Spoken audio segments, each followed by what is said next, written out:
This is an introduction to Kundalini activation. So, Kundalini activation is an energy transmission. So, you are going to be receiving energy throughout this session. It's different than Kundalini yoga, breathwork, or tantric practices where you're moving your energy with your will. In this, you're going to lay back and receive the energy. And if you feel to co create or move with it, you can, but it's a lot about receiving the energy. Kundalini energy has this very purifying and very cleansing quality to it.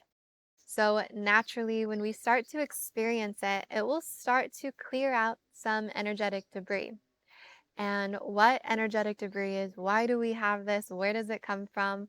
Well, everyone has these different energies that they've picked up through their life, whether we've had a hard childhood, whether we have had some emotions that we just haven't had the capacity to deal with, whether we have picked up different patterns or ideas. All of these things, they have an energetic signature. And they all stay within our field until we give them capacity to process out or until we're ready to let them go.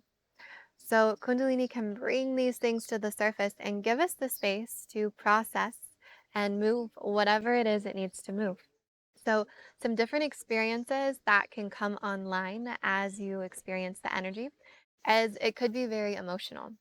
So, oftentimes we all have suppressed emotions that we hold within our body. And when we come into this really strong felt sense and move this energy, some emotions can start to come to the surface. And my advice, if the emotions are coming, is to feel into it 100%.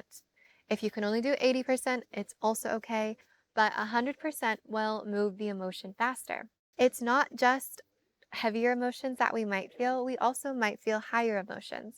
So you might also have bliss, pleasure, ecstasy, joy, laughter, whatever that is.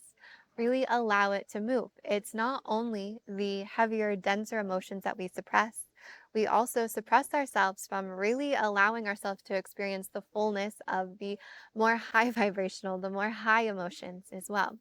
You could also experience different visceral movements. That's something that makes Kundalini really fascinating. And I think what's made it really attractive on Instagram these days is seeing all these bodies move.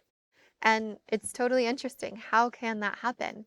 So, when this energy starts to open up and starts to release through the body, it's going to start to work on these different areas where we hold energies. And it's going to start to dissolve or open different things within the body. And so, as a result of that, the body might start to move. So, if your hand feels like flipping, allow it to flip. There might be an energy that's shifting in your hand, and your physical body is coming online to help support that movement. If your head needs to move from side to side, allow it to move. If the body wants to bounce or to tremble, allow it to be. These are all just ways that the physical body is starting to support these movements of energy. It can be very psychedelic or very cosmic for people who are open in the third eye. It could be you see these geometric or sacred geometry visuals in your third eye. You could also see things come up from the past, or you could also just feel like you're watching a movie behind your eyes. For some people, it's very visual. It could also be very pleasurable, very sensual. We don't really get to choose what the experience is going to be. And each time that you come to a session, it's going to be very different. And each person in the space will still have a unique experience. And I think that's something that's super fascinating about this work. And so, some tips I have for the journey is whatever you're feeling, allow your body to feel it. Allow your body to be with it. Allow yourself to be liberated in whatever it is that wants to come through. Our bodies really know how to heal themselves, but this is a lot of getting out of our mind and getting out of the way and just letting the body and the energy process. And that can be quite confusing for some people because it's the only time and the only space that they've had to kind of explore what does my body want to do? Because even if you've done a lot of fitness, you've done a lot of yoga, that's still how does my mind move my body? And this is a lot of how does my body want to move? How does my body want to express something? And we see animals naturally do this all of the time. If you see two cats get in a fight, then they'll go off and they'll shake and they'll move the emotion, they'll move the energy of whatever they're experiencing. But humans don't often do that. We just hold it all in and put a lid on it and keep it down. So When you come to Kundalini activation, it's really this space of starting to open up and let the body do whatever it wants to do, and trusting whatever that comes through in your experience is what's best for your system on that day.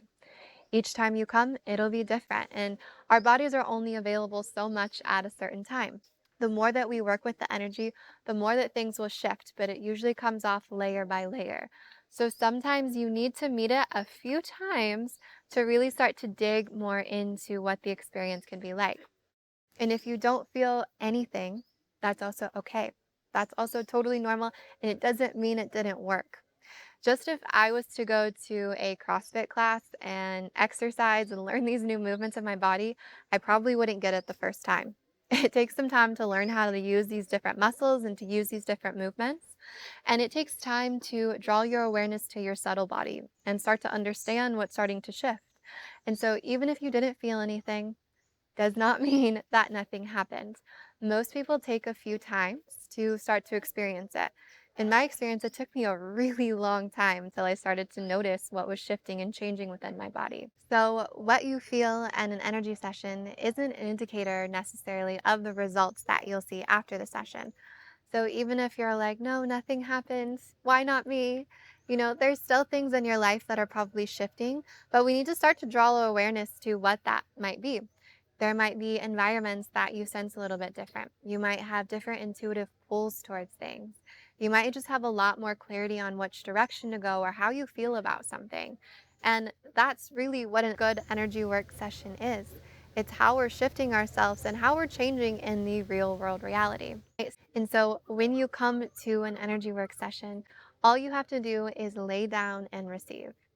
So lay down on the mat. It can just be like a meditation. And the more that you can relax into your body and be into your body, the better. These experiences happen through feeling, through being with ourselves. So you really want to try to tune into what is that happening for you. These sessions also work online. It's not only in person that we can experience the energy. There is no time or space within the quantum field, so you can experience it just as profoundly online. I hope that makes the sessions a little bit clearer. And if you have any more questions, feel free to reach out to me. I hope to see you soon on a session online or in person.